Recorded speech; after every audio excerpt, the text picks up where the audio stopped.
Madame la ministre.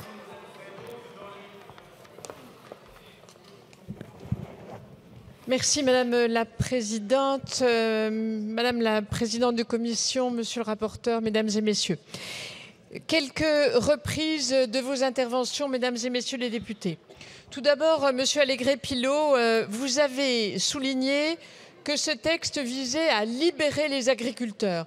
Je pense que c'est un point important et je regrette que dans les interventions de la gauche, on n'ait pas mis suffisamment en avant l'avancée que constituait l'usage des drones pour la qualité de travail des agriculteurs qui pulvérisent.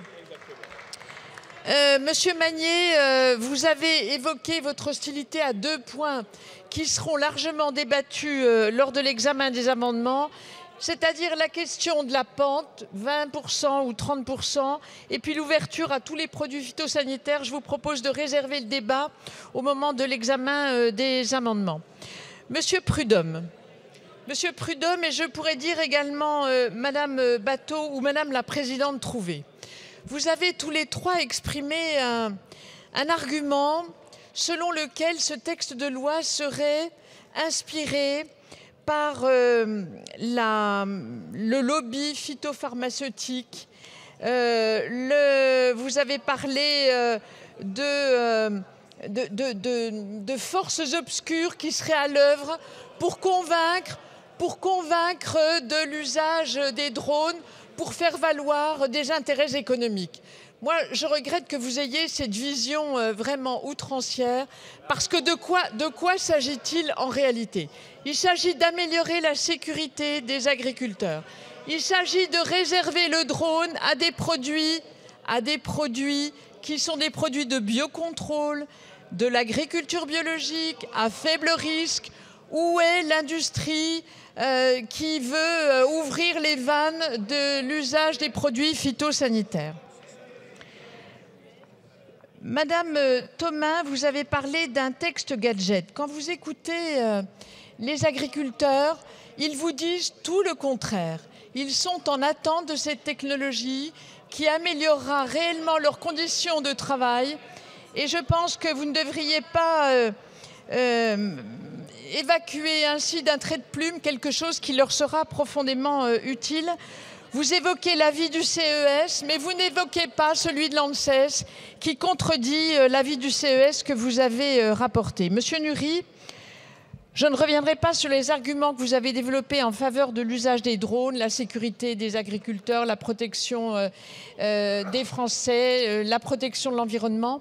Vous avez évoqué à juste titre le retard pris sur ce texte, sur l'adoption de ce texte, puisqu'en réalité, depuis 2021, il ne se passe plus rien, alors que réellement le monde agricole est en attente. Je voudrais revenir sur l'évocation que vous avez faite de la culture du riz. Aujourd'hui, c'est une petite filière qui est très en attente de ce type de traitement, faute de quoi elle sera condamnée à continuer de dépendre. Madame Batho, vous avez eu sans doute, vous, la charge la plus lourde contre la technologie des drones. Alors, vous avez ironisé sur le sens des priorités.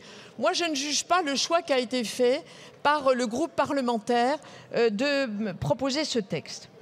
C'est tout de même singulier de vous entendre, Madame Batho, vous ironiser sur le fait que, alors qu'on est en urgence budgétaire, on se préoccuperait des drones. Mais cette urgence budgétaire, vous vous apprêtez d'en faire largement fi, puisque vous allez voter la censure du gouvernement qui, précisément, doit légiférer sur l'adoption du budget. Alors, excusez-moi, mais il me semble qu'il y a là une contradiction. Madame la députée Delphine Batho, vous n'avez pas une vision décroissante, vous avez une vision de fin du monde. Adopter l'usage des drones, c'est pour vous la fin du monde absolue. Alors je crois qu'il faut revenir à un peu de raison. De quoi s'agit-il? Il s'agit d'utiliser une technologie de pointe dans des circonstances et des conditions bien particulières, très encadrées, après une longue période d'expérimentation qui visera la généralisation sur certains types de territoires, pour certains types de produits. Alors arrêtez d'alarmer l'opinion publique comme si c'était véritablement la fin du monde. Je crois qu'il y a là quelque chose qui dessert votre argumentation. alors que vous êtes une fine connaisseuse des questions agricoles. Merci, monsieur le député Hott, pour votre intervention. Vous avez insisté sur la filière viticole et vous avez rappelé opportunément que vous êtes favorable à l'usage des drones, alors que vous venez d'une région qui cultive des vignes à 30% en agriculture biologique. Donc ça n'est en aucun cas en contradiction avec, au contraire, et nous le démontrerons dans le débat. Monsieur Topiak, j'ai bien compris que vous étiez favorable à la prolongation de l'expérimentation. Monsieur le député, quand même, 3 ans d'expérimentation qui a conclu à une solution intéressante. Est-ce que vous croyez sincèrement qu'il faut prolonger une expérimentation qui a fait ses preuves? Enfin, monsieur Chassaigne, dans la prolongation de l'argument que je viens de donner à monsieur Topiak, vous dites être privé d'une étude d'impact, mais quand même, une expérimentation de 3 ans, et l'avis de l'ANSES, ça donne quand même matière à réfléchir en termes d'études d'impact. Dans cet hémicycle que je connais bien, que de textes et d'amendements adoptés en l'absence d'études d'impact vraiment sérieuses. Il me semble que là, ça n'est pas véritablement le cas. Enfin, Madame la Présidente Trouvé, bon, vous avez, en votre qualité de présidente de la Commission des affaires économiques, eu la volonté de rendre compte des débats qui ont été menés dans votre commission sous votre présidence. Mais quand même, lorsque vous dites que c'est une entorse grave à l'interdiction d'épandage aérien et que ça remet en cause le Grenelle de l'environnement, la technologie des drones n'était pas connue. Donc il faut être un peu sérieux dans l'énoncé des arguments.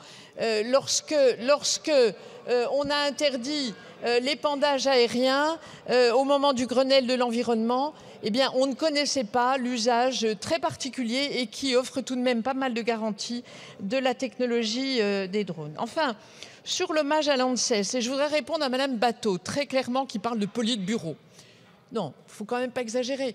Le comité des solutions qu'a mis en place Madame Agnès Pannier-Runacher, qui est une disposition intéressante, que je reprends à mon compte, qui est présidée par le ministre, qui comprend des professionnels de l'agriculture, des représentants du monde syndical, des chercheurs, l'INRAE, des représentants de l'ANSES, et puis effectivement les représentants des laboratoires qui sont ceux qui demandent des autorisations de mise sur le marché. Eh bien, que tous ces gens-là discutent entre eux me paraît tout à fait normal et je reprends exactement cette configuration. Il y a une différence, si vous voulez bien l'écouter, si vous voulez bien entendre cette différence, mesdames et messieurs les députés, c'est que je demande à l'ANSES rien de moins que de prioriser leurs travaux, les travaux sur les filières qui sont en désespoir de traitement et qui risquent de s'éteindre. Qu'y a-t-il de choquant à cela? Qu'y a-t-il de choquant à cela de demander une priorité à ce qu'on examine la situation de filières qui sont en très grande souffrance et en absence de traitement?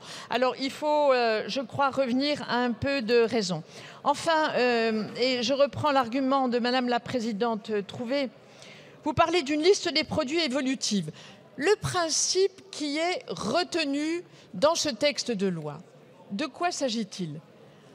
On expérimente et on généralise, à la fois en matière de territoire et en matière de produits utilisés, en fonction des besoins. Et ces besoins ne sont pas dictés par l'industrie agrochimique, ils sont dictés par les nécessités du terrain. Ça ne vous dérange pas, mesdames et messieurs, qu'en matière de souveraineté alimentaire de fruits et légumes, on ait perdu 50% de souveraineté alimentaire? Ça ne vous dérange pas qu'en matière de production de fruits, on ait perdu 70% de souveraineté alimentaire? Ça ne vous dérange pas? Eh bien, moi, je pense que c'est profondément dérangeant.